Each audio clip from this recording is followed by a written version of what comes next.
What's the most disturbing unsolved mystery ever? The West Mesa bone collector. The bones of dozens of women were found at a construction site. No other clues.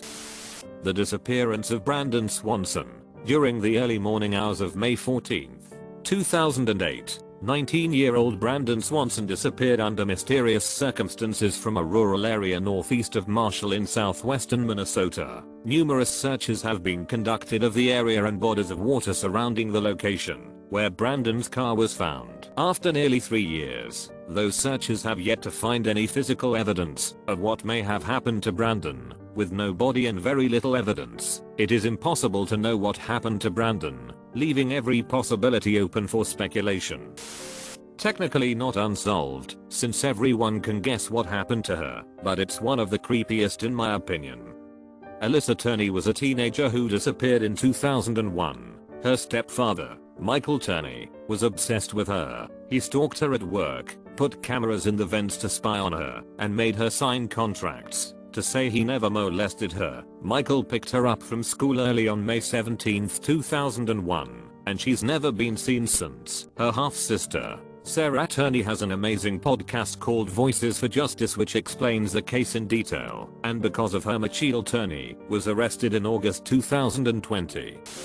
The death of Rebecca Zahor has stuck with me. Zahor's nude body was found hanging from a balcony, with her wrists and ankles bound and hands behind her back. Her death was ruled a suicide. As if that wasn't strange enough, 2 days prior to her death, the 6-year-old son of her boyfriend fell down a staircase and died. His death was ruled an accident. There's a lot to read about this case, and I highly recommend it if you're into true crime.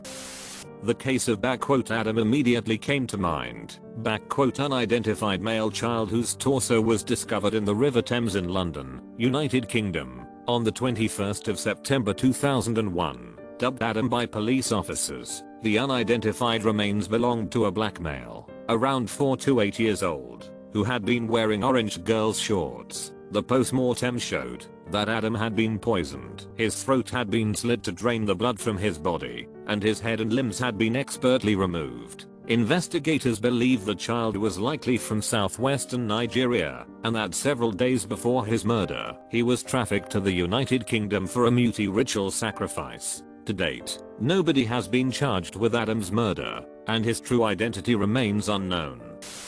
The disappearance of the Beaumont children. The Beaumont children are siblings who disappeared in 1966. There are still to this day investigations ongoing to try and find the remains of these children. There have been foundations of sheds and houses dug up. The children have never been found, and the suspect or suspects has never been identified. I remember watching the Unsolved Mysteries episode about a person in 1977 who would send creepy anonymous letters to random folks in a small town, actually threatening ones. 2. The sender started by mailing up a woman and telling her, if I remember right, that they knew she was cheating on her husband with a superintendent, something she vehemently denied. Then they threatened her husband by saying he'd be in danger if he did not stop the affair. The couple decided to take it upon themselves to hunt the sender down. That ended with the husband dead in his crashed pickup truck. The sender kicked the wife while she was down by leaving threatening signs along her bus route, at least one of which had an actual booby trap on it. They found and arrested a suspect, but it's still unknown today if he's the actual sender. He denies it. The idea that somebody has been quietly studying your life just so they could begin to anonymously blackmail you or make up a rumor to blackmail you with is pretty damn scary. Addendum. In 2021, a forensics professional claimed that the police were right all along and the suspect who was released by then was the sender, but the massive hole in her claim is how he was still able to write letters during his time in prison. In my opinion, it's the city of San Francisco train derailment that occurred in Hardin, NV on the 8th of December 1939. The train, run by the Southern Pacific Railroad at the time, derailed at a bridge over the Humboldt River at a speed range of 60 to 90 miles per hour. The accident resulted in 24 fatalities and multiple injuries. Days later, investigators discovered tools at the bottom of the Humboldt River, determining that the wreck was caused by sabotage of the rails. A friend I went to school with from 6th 12th grade was driving home when a car pulled up next to his, and the driver shot him in the head, killed him instantly. This was about 7 years ago. No one has any idea why or who the shooter was. No one has ever said anything. He had no enemies, was universally liked, never hurt anyone. He was 20. Our community is not large. Someone knows something, but has never come forward. Real shame. Had a bright future. Just yesterday my colleague told me a personal account of a kidnapping of her friend. This happened when colleague and her friend were 10 years old. One day instead of going straight home, as they usually did, they went to the store to buy some candy. When they left the store some guy stopped them. He started talking to the friend all like, "Your dad sent me to take you home. I totally know you, since you were baby, blah blah blah." Heavily paraphrased, but you get the gist of it. So the friend got convinced that he really is there to take her home. So she agreed to go with him. This guy also offered ride to my colleague as well, but she refused, and so this guy just drives off with the friend. There was a police search and everything. 25 years has passed since then, and no trace of her was ever found. Colleague thinks that he picked her friend specifically because they were athletes at the time and the school put their photos in the newspaper quite often.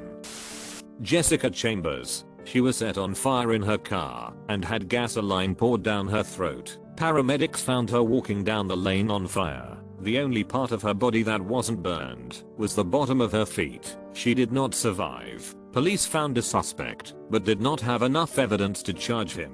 Paramedics were so traumatized by what they saw, they had to go through therapy and broke down on stage during interviews. She tried to name her attacker, but her throat was so destroyed, she couldn't be understood. The Delphi murders of Abigail Williams and Liberty German.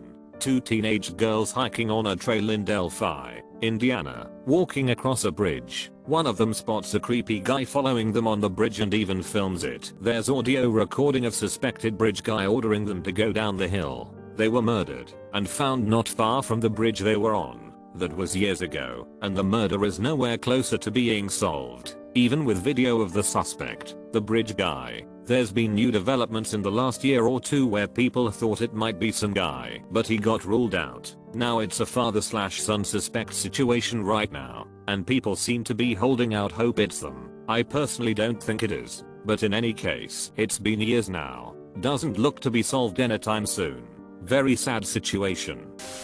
The Ibadan Forest of Horror in Nigeria. A local taxi driver goes missing, and his friends create a makeshift search party and investigate a forest. Instead of finding their friend, they find an abandoned school or factory that have the remnants of a hellish torture/murder, ritual killing and human trafficking. 8 survivors were rescued. Numerous body parts, rotting corpses and personal artifacts were found. The perpetrators were never found, although local politicians and ritualists were suspects. Whilst this discovery is disturbing, the mystery for me is that the original taxi driver still hasn't been found.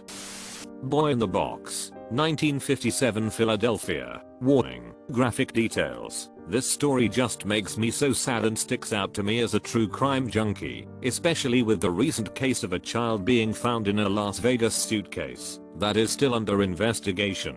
Basically, a young boy whose age was estimated to be 3 to 7 years old was found in a box naked and mutilated with bruises on the side of a road in Philadelphia. It was strange, because the boy appeared to have been very malnourished but was recently groomed, haircut, fingernails all trimmed. He was covered in scars, some surgical, suggesting he had previously been taken care of. Evidence suggests he was taken care of by a possible parent/guardian before he was taken into custody of his abuser. Cause of death determined to be blunt force trauma. How anyone could do something like this is just foul and disturbing to say the very least. The worst part is, it's just a big mystery. Almost nothing to go off of. There wasn't anyone matching his description reported missing.